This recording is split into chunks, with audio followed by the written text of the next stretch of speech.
Hi, I'm Xiangyu Wu from the High Performance Robotics Lab at UC Berkeley, and I'm going to present our paper using multiple short hops for multicopter navigation with only inertial sensors. Here's a short video showing how does hopping look like. Our motivation is that in certain challenging environments, such as inside buildings on fire or inside dusty tunnels, the main sensors, cameras, LiDARs, and GPS systems used for multicopter navigation could fail. The inertial sensors, on the other hand, are unaffected by the environments, but a direct integration of the inertial sensors, the accelerometer and gyroscope, has very rapid error accumulation, which makes a naive application of such a strategy feasible for only a very short amount of time. In this work, we propose a motion strategy to reduce the inertial navigation state estimation error, which is helpful in challenging environments where the main sensors for navigation could become unavailable. In the state estimation, only the accelerometer and gyroscope are used. The accelerometer measures the proper acceleration of the vehicle in the vehicle's body frame, that is, acceleration with respect to free fall, and the gyroscope measures the angular velocity, also in the vehicle's body frame. Here, N alpha is the noise of the accelerometer's measurement, and N gamma is the noise in the gyroscope's measurement. Both sensor noises are assumed to be white and isotropic. In the proposed motion strategy, we break a long duration flight into multiple short duration hops, between which the vehicle remains stationary on the ground. And when the vehicle is stationary on the ground, we introduce zero velocity pseudo-measurements to the state estimator to reduce the state estimation uncertainty of the vehicle. The zero velocity detector is based on the measurement from the gyroscope only and has two tuning parameters, N threshold and gamma threshold. When the magnitude of the gyroscope measurement is below gamma threshold for more than n continuous time steps, the vehicle is considered to be stationary, and it is considered to be moving otherwise. Here's a figure showing a demonstration of the zero velocity detector.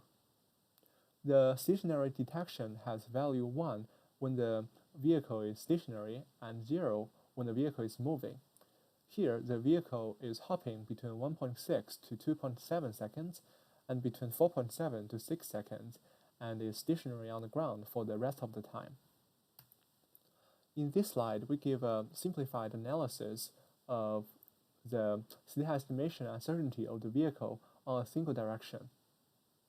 Here, we define the position, velocity, and orientation of the vehicle on that single direction to be p, v, and theta respectively, and linearize the vehicle's dynamics at hovering. Then the mean and variance of the estimated state is given by these two equations. Here, g is the gravity acceleration, sigma alpha squared is the variance of the accelerometer noise, and sigma gamma squared is the variance of the gyroscope's noise. If we just directly integrate the sensor measurements from the inertial sensors, the state estimation variance for the orientation, velocity, and position is given by this set of equations. We can see that the position estimation variance grows on an order of t to the power of 5, which is pretty fast. In the proposed motion strategy, we break a single long duration flight with duration time t into n short duration hops, each with duration t over n. And using this strategy, and when the vehicle is stationary on the ground, we use the information that the vehicle is not moving to reset the velocity variance to 0, which helps to reduce the state estimation variance of the vehicle. Through some derivation, we can get the position estimation variance using this proposed strategy to be given by this equation. And by comparing this with the previous equation, we can see that the uncertainty coming from the gyroscope noise is reduced by n cubic, and the uncertainty coming from the accelerometer is reduced by an order of n squared. To validate the effectiveness of this method, we built a custom quadcopter weighing 165 grams. The hop-to-hop distance of this small quadcopter is 118 millimeters, and each propeller is 76 millimeters in diameter.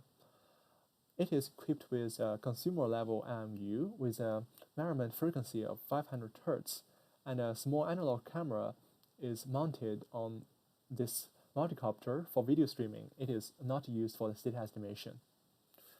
To get the ground truth state, we use a commercial motion capture system to get the ground truth state. In the experiment, the vehicle was commanded to fly 5 meters in 5 hops. Each hop was 1 meter and took 1 second. Between 2 hops, the vehicle remained stationary on the ground for 2 seconds, so that the zero velocity pseudo-measurements were introduced to the onboard extended Kalman filter to reduce the state estimation uncertainty. No information about the environment except that the ground is not moving is assumed. The position estimation error of the vehicle is shown in the figure on the left. The experiments were repeated 8 times. The downrange direction means the flat direction of the vehicle. The cross-range direction is the direction perpendicular to the downrange direction and is in the horizontal plane. And vertical direction means perpendicular to the ground and is pointing up. We can see that the zero velocity pseudo-measurements help to reduce the position estimation error at time 1.5, 4.5, 7.5, 10.5, and 13.5 seconds.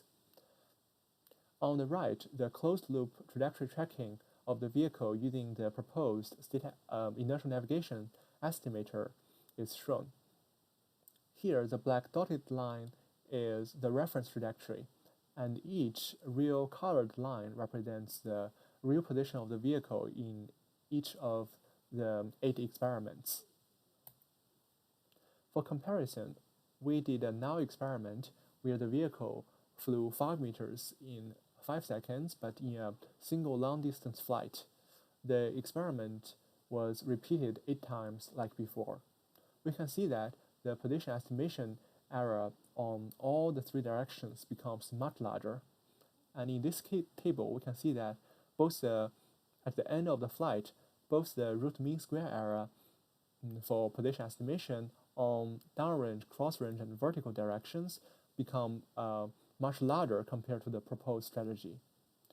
The mean absolute error of the proposed strategy, which is 0.17 meter, is an 80% reduction compared to the long-distance flight, and it is 3.2% of the total distance of 5 meters. In addition, we did another experiment where the vehicle flew a longer distance in a more complex environment. Here, the video on the bottom right is video streaming from the onboard analog camera. The vehicle was first commanded to fly 6 meters forward in 6 hops, and then made a left turn and flew another 4 meters in 4 hops. The final position error of the vehicle was 0.3 meter, which is 3% of the total distance of 10 meters. For future work, we want to investigate what is the optimal hop trajectory. Intuitively, a trajectory with a large initial acceleration, that is, when the orientation uncertainty is small, could possibly achieve the minimum state estimation error. In addition, we plan to implement the algorithm on a quadcopter with a robust mechanical structure and evaluate the performance of this method in a more challenging, complex environment. Finally, we would like to thank the Defense Advanced Research Projects Agency for their support of this project. And the experimental testbed at our lab is the result of contributions of many people, and the full list of them can be found at our website. Thank you.